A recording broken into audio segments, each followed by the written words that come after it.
Bienvenidos a su programa Conociendo la Biblia. Estamos hablando acerca de los eventos finales. Hemos podido apreciar a través de la Biblia cómo tenemos un conocimiento más amplio acerca de lo que Dios tiene preparado para nosotros. En nuestro primer programa abordamos el tema de los que duermen y los que mueren. Vimos que aquellas personas que aceptan a Cristo en su corazón, que tienen una relación correcta con Dios, una relación de amor, nutrida a través de la oración, el estudio de la Biblia y la comunión con otros creyentes, ellos van a dormir, se van a ir al paraíso y van a esperar el regreso de Jesús. Aquellos que nunca tuvieron una relación con Dios serán arrastrados por la muerte. La muerte es una fuerza que jala a las personas hacia el Seol y permanecerán en el Seol hasta el regreso de Jesús y el juicio final. El día de hoy queremos ver algunos pasajes acerca del libro de Apocalipsis. En el libro de Apocalipsis nosotros podemos apreciar más acerca del tema del fin del mundo y el regreso de Jesús.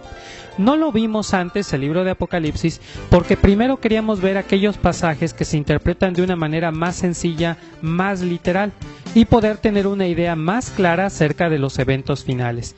Con la información que hemos logrado recabar a través de los pasajes de la Biblia, ahora podemos abordar el libro de Apocalipsis. Para mucha gente, el libro de Apocalipsis es un libro difícil de leer, es un libro hasta que da miedo. La razón de esto es la forma en la que está escrito. Para empezar, debemos de ser conscientes, y esto parecerá muy lógico, pero para mucha gente no lo ha notado, el libro de Apocalipsis es el último libro de la Biblia. Realmente es insensato pretender leer el libro de Apocalipsis y entenderlo si no hemos tenido una lectura completa de la Biblia. Si Apocalipsis es el último libro de la Biblia, habría primero que leer toda la Biblia, tener un entendimiento más claro del lenguaje de la Biblia, para que al llegar a Apocalipsis podamos identificar el tipo de lenguaje que se está utilizando. Muchas cosas que se explicaron de manera muy clara en otras partes de la Biblia, aquí solamente se mencionan en forma figurada.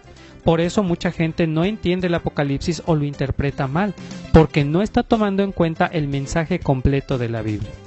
En segundo lugar, el libro de Apocalipsis fue escrito por el apóstol Juan cuando estuvo preso.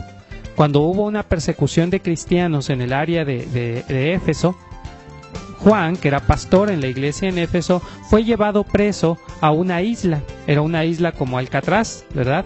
Y en esa isla llamada Patmos, Juan estaba encerrado, estaba aislado completamente de todas las personas, y ahí él tuvo esa revelación, la revelación de Apocalipsis, y él escribió su libro.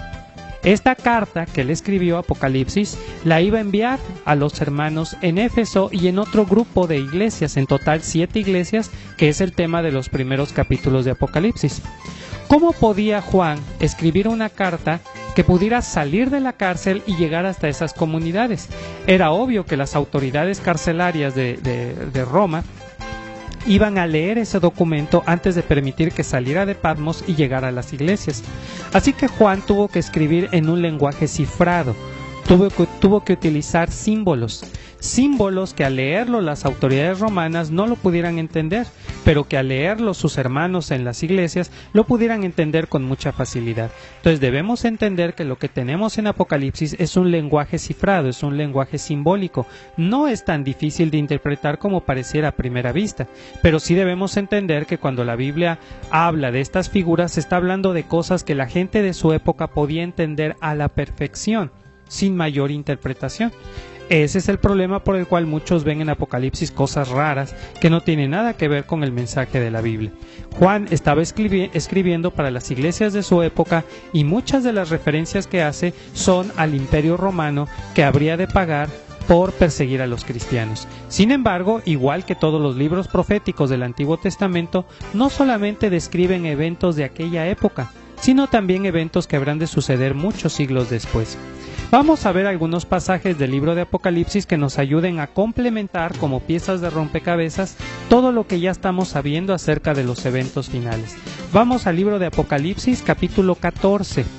El libro de Apocalipsis, si usted tiene Biblia, le invito para que la abra en el último libro al final, libro de Apocalipsis, capítulo 14, versículo 14 al 19. Vamos a ver los versículos 14 al 19 de Apocalipsis capítulo 14. Dice la Biblia en esta sección: miré y he aquí una nube blanca, y sobre la nube uno sentado semejante al Hijo del Hombre, que tenía en la cabeza una corona de oro y en la mano una hoz aguda. En esta visión del apóstol Juan, él ve a un hombre sentado en una nube. Esta figura está describiendo a Jesús. Cuando Jesús ascendió al cielo, después de haber resucitado, dice la Biblia en el libro de los Hechos que fue tomado o recibido por una nube.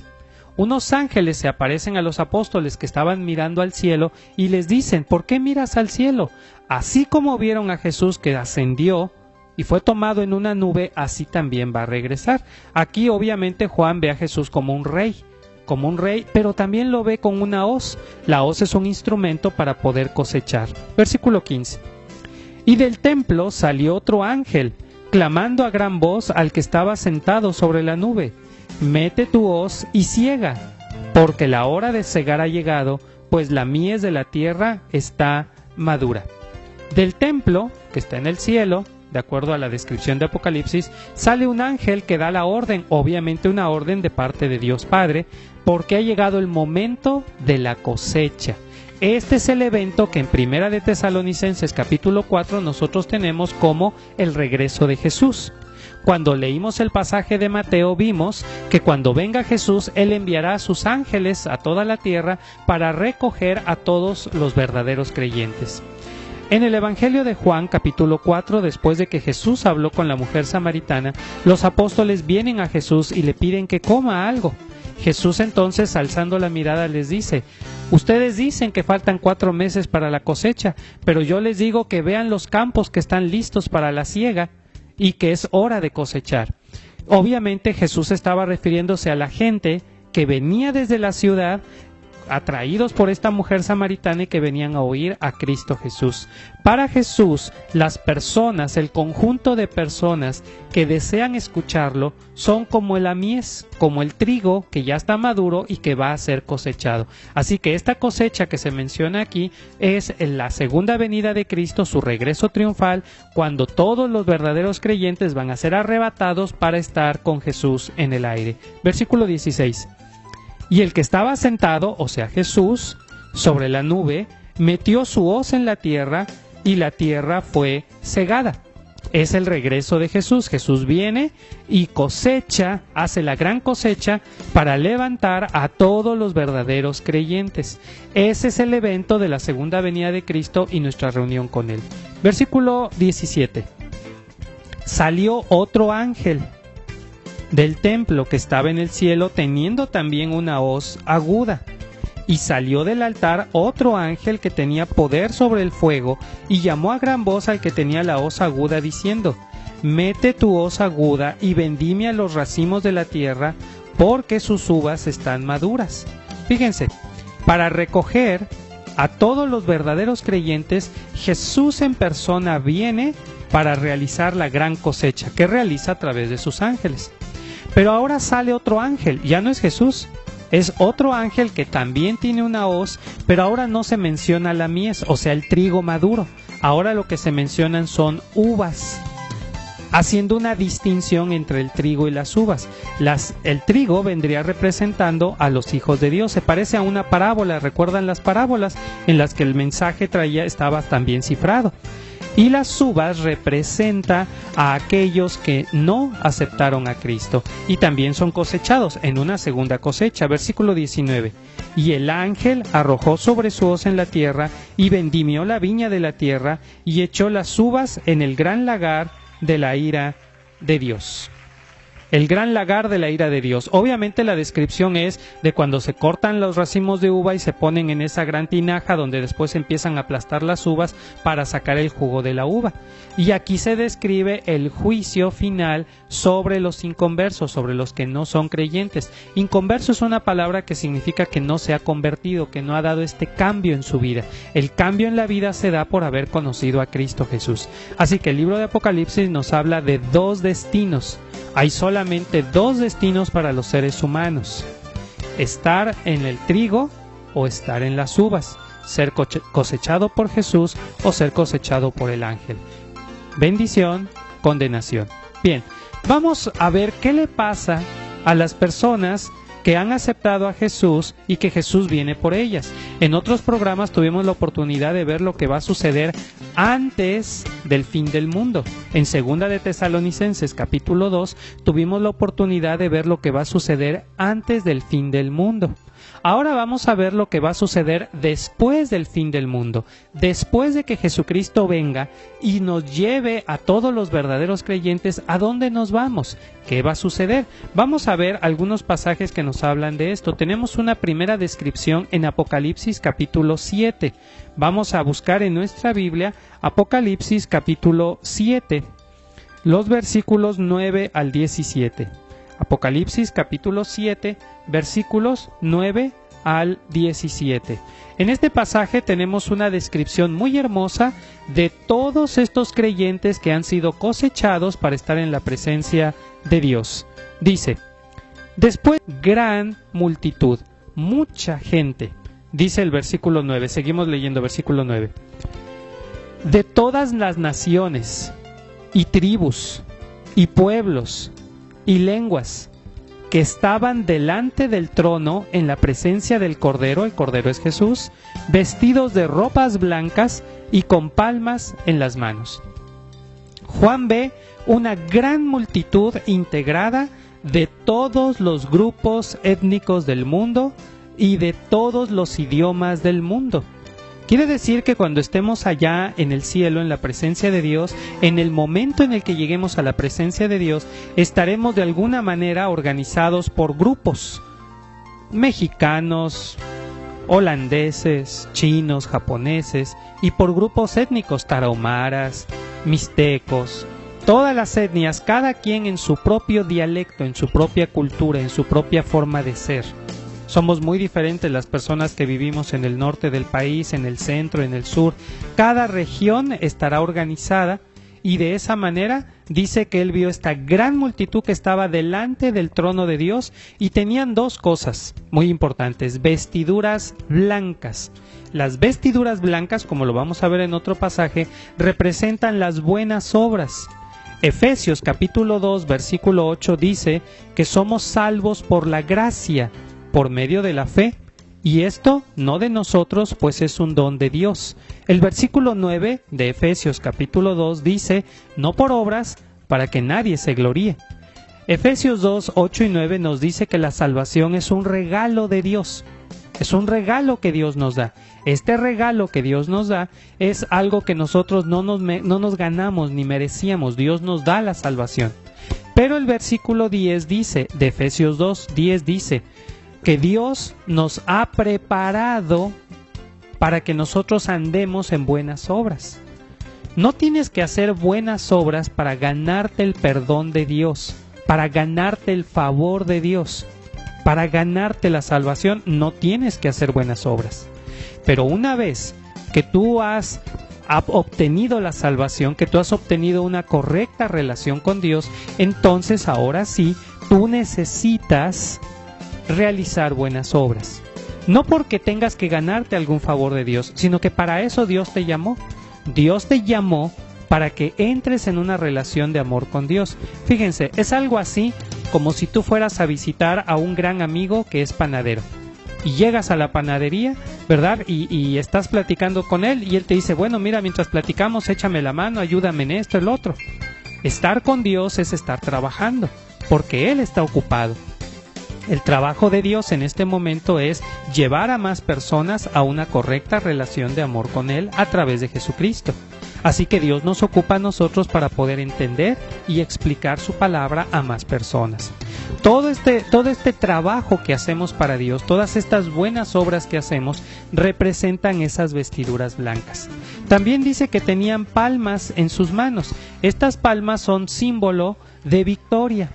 Cuando se recibía a un rey victorioso, la gente tomaba palmas y las usaba como abanicos, ¿verdad? Para dar la bienvenida al rey. En este caso, las palmas en las manos indica que toda esta gran multitud está celebrando la victoria de Jesús. Están delante del trono del Cordero. El Cordero representa a Jesús y esta gran multitud representa a todas las personas que son salvas, que son arrebatadas cuando Jesucristo venga y están en el cielo. celebrando la victoria de Jesús. Versículo 10, estamos en Apocalipsis 7, 10. Y clamaban a gran voz diciendo: la salvación pertenece a nuestro Dios, que está sentado en el trono, y al Cordero, refiriéndose a Dios Padre y a Jesús. Y todos los ángeles estaban en pie alrededor del trono, y de los ancianos, y de los 4 seres vivientes, y se postraron sobre sus rostros delante del trono, y adoraron a Dios. Todos los seres celestiales se unen a la alabanza, a la celebración de todos los humanos que han sido salvos, y empiezan a adorar a Dios, diciendo, versículo 12, amén. La palabra amén es una palabra muy interesante. La mayoría de nosotros utilizamos la palabra amén para referirse al así sea. Por ejemplo, alguien te dice, que Dios te bendiga, y contestamos, amén, como diciendo, ojalá así sea, esperemos que sí. Para nosotros esa es la idea de la palabra amén. Sin embargo, no es su significado correcto. La palabra amén viene del hebreo emet. Emet en hebreo significa verdad y significa algo sólido, algo que no se mueve, como las columnas de una casa. Vendría un arquitecto judío y diría, estas columnas son emet, son verdaderas porque no se doblan. Cuando se le ponga la losa encima no se van a doblar, van a soportar el peso. Algo que puede soportar el peso, que es firme, que es flexible, que no se mueve, que no se dobla, se le llamaba emet. Al llegar al Nuevo Testamento, el emet se convirtió en amén. Y amén significa esto es verdad. Cuando la Biblia termina con una oración de amén, está diciendo que lo que se acaba de decir es verdad. Es muy diferente orar a Dios diciéndole, Señor, te pido que por favor me bendigas. Amén. Sonaría, Señor, ojalá que me bendijeras.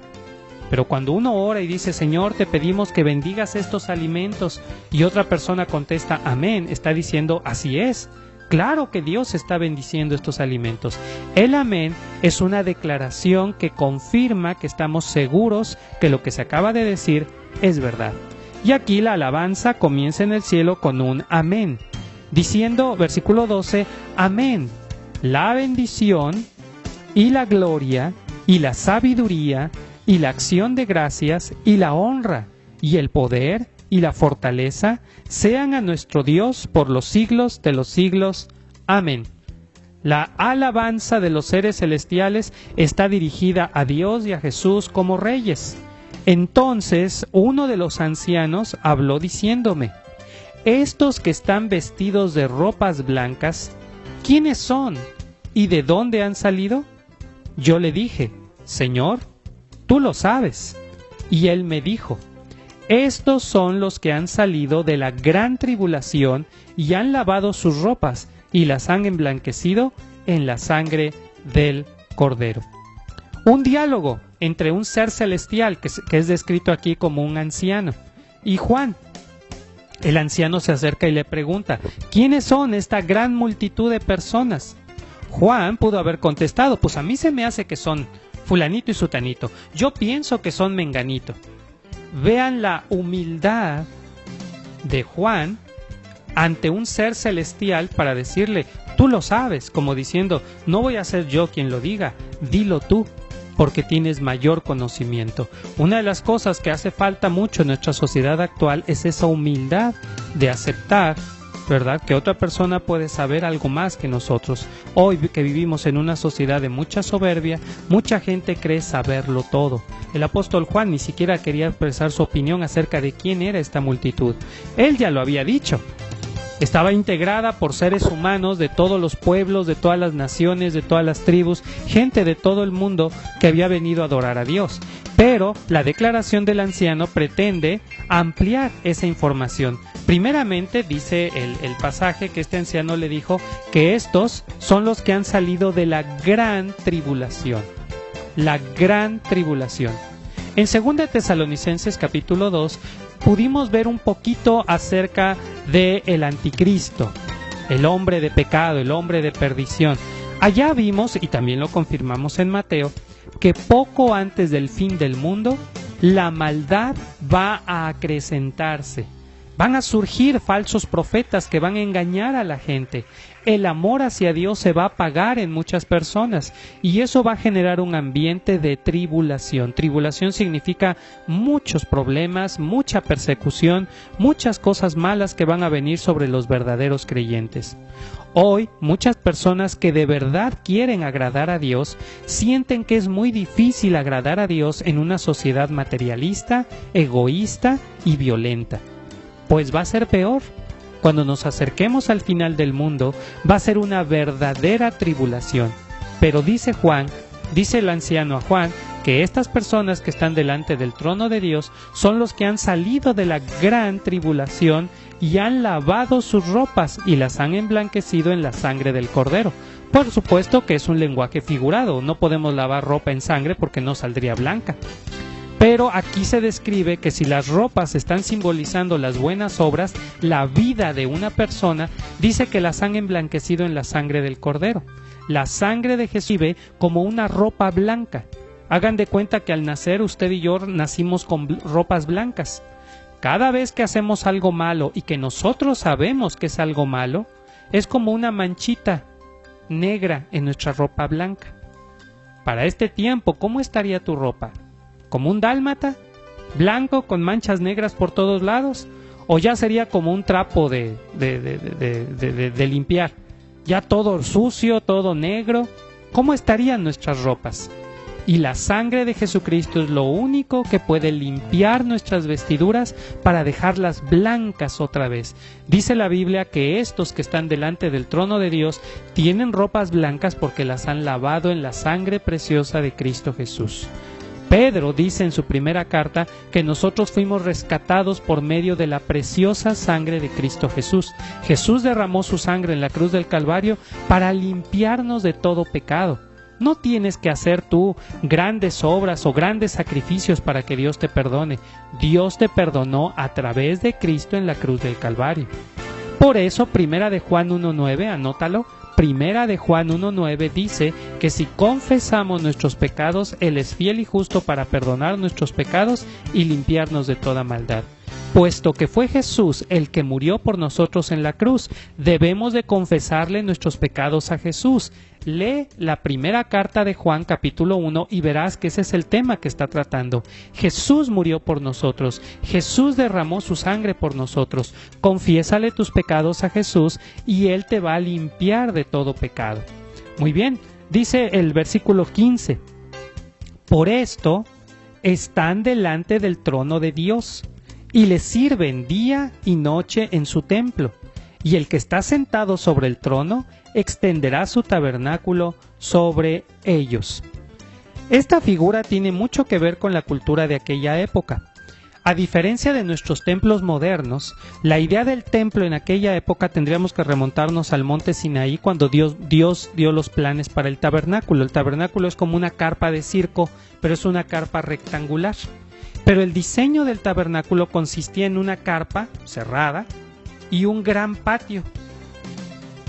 La carpa cerrada se dividía en dos partes. Lo más adentro era el lugar santísimo, reservada para el sumo sacerdote que podía entrar una sola vez al año.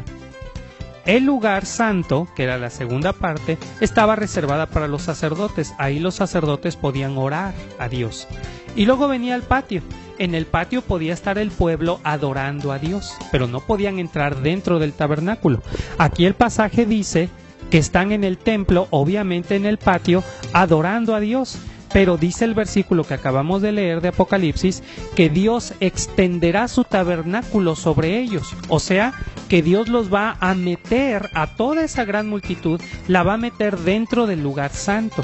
O sea, van a estar en una... Dios ya no tendrán hambre ni sed, y el sol no caerá más sobre ellos, ni calor alguno, porque el Cordero que está en medio del trono los pastoreará y los guiará a fuentes de aguas de vida, y Dios enjugará toda lágrima de los ojos de ellos. Fíjense, primero se nos dice que en este lugar ya no vamos a tener ni hambre, ni sed, ni frío, ni calor, ni nada. No va a haber ningún sufrimiento. Vamos a descansar de todas aquellas cosas que aquí nos alteran, nos enojan, nos molestan. Ya no va a haber ningún tipo de sufrimiento. Y dice el versículo 17, porque el Cordero, o sea Jesús, que está en medio del trono, los pastoreará. Esto nos recuerda el Salmo 23. Así como Jesús dijo que Él era el buen pastor, así el Salmo 23 dice que Jehová es nuestro pastor y entonces nada nos faltará. Jesús, como buen pastor, guía a su rebaño, guía a las ovejas. Y Jesús nos ve a nosotros como ovejas de su rebaño. Él nos pastorea y nos cuida. También dice que Él nos guiará a fuentes de agua de vida. Jesús en una ocasión dijo en el templo de Jerusalén, el que cree en mí, el que tenga sed, venga a mí y beba del agua que yo le daré. Y el agua que yo le daré será para vida eterna. Jesús nos va a conducir a una fuente de agua de vida eterna. Quiere decir que viviremos para siempre con Dios. Y Dios enjugará toda lágrima de los ojos de ellos. Enjugar toda lágrima de nuestros ojos significa un consuelo completo. Eso es lo que quiere dar a entender ese pasaje. Lo que quiere decir ese pasaje es que nosotros, cuando estemos en la presencia de Dios, vamos a recibir un consuelo completo. Fíjese, hay cosas que tal vez usted y yo nos acordamos y cuando nos acordamos de ellas volvemos a llorar. Hay cosas que ya no nos hacen llorar, pero ahí se quedan como un pequeño dejo de tristeza. Cuando estemos en el cielo, Dios va a hablar con nosotros. Va a dejar que nosotros hablemos con Él y nos vamos a poder desahogar de todas las cosas que aquí en la tierra traíamos ahí guardadas como un nudo en la garganta. Vamos a poder desahogarnos y vamos quizás a llorar por última vez. Pero la idea de enjugar significa que Dios nos va a dar un consuelo completo, de tal manera que nunca más volveremos a estar tristes. Nunca más volveremos a sentir tristeza. Nunca más volveremos a sentir esas ganas de llorar. Lloraremos una vez y para siempre, porque Dios enjugará toda lágrima de nuestros ojos. Así que, ¿qué va a pasar cuando lleguemos a cielo? Vamos a llegar con vestiduras blancas, con palmas en las manos, vamos a celebrar a Dios que Él es victorioso, que a Él le pertenece la salvación. Vean que el pasaje es muy específico, la salvación pertenece a Dios Padre y al Cordero. No se menciona a nadie más. La salvación es de ellos y ellos la otorgan a nosotros. La salvación es de Dios. Ahora bien, cuando lleguemos al cielo, tendremos vestiduras blancas porque todos nuestros pecados habrán sido borrados, como se lava la ropa y se le borran las manchas. Y recibiremos un consuelo completo y nunca más volveremos a llorar. Otro pasaje que nos habla de lo que vamos a vivir cuando estemos allá en el cielo. Apocalipsis 19. Apocalipsis capítulo 19, versículos 1 al 9. Este pasaje de Apocalipsis 19, por ser tan interesante, tan bonito, lo vamos a dejar para nuestro próximo programa. Vamos a seguir hablando en nuestro próximo programa acerca de lo que nos espera al final del tiempo. Así que los espero en el próximo programa de Conociendo la Biblia.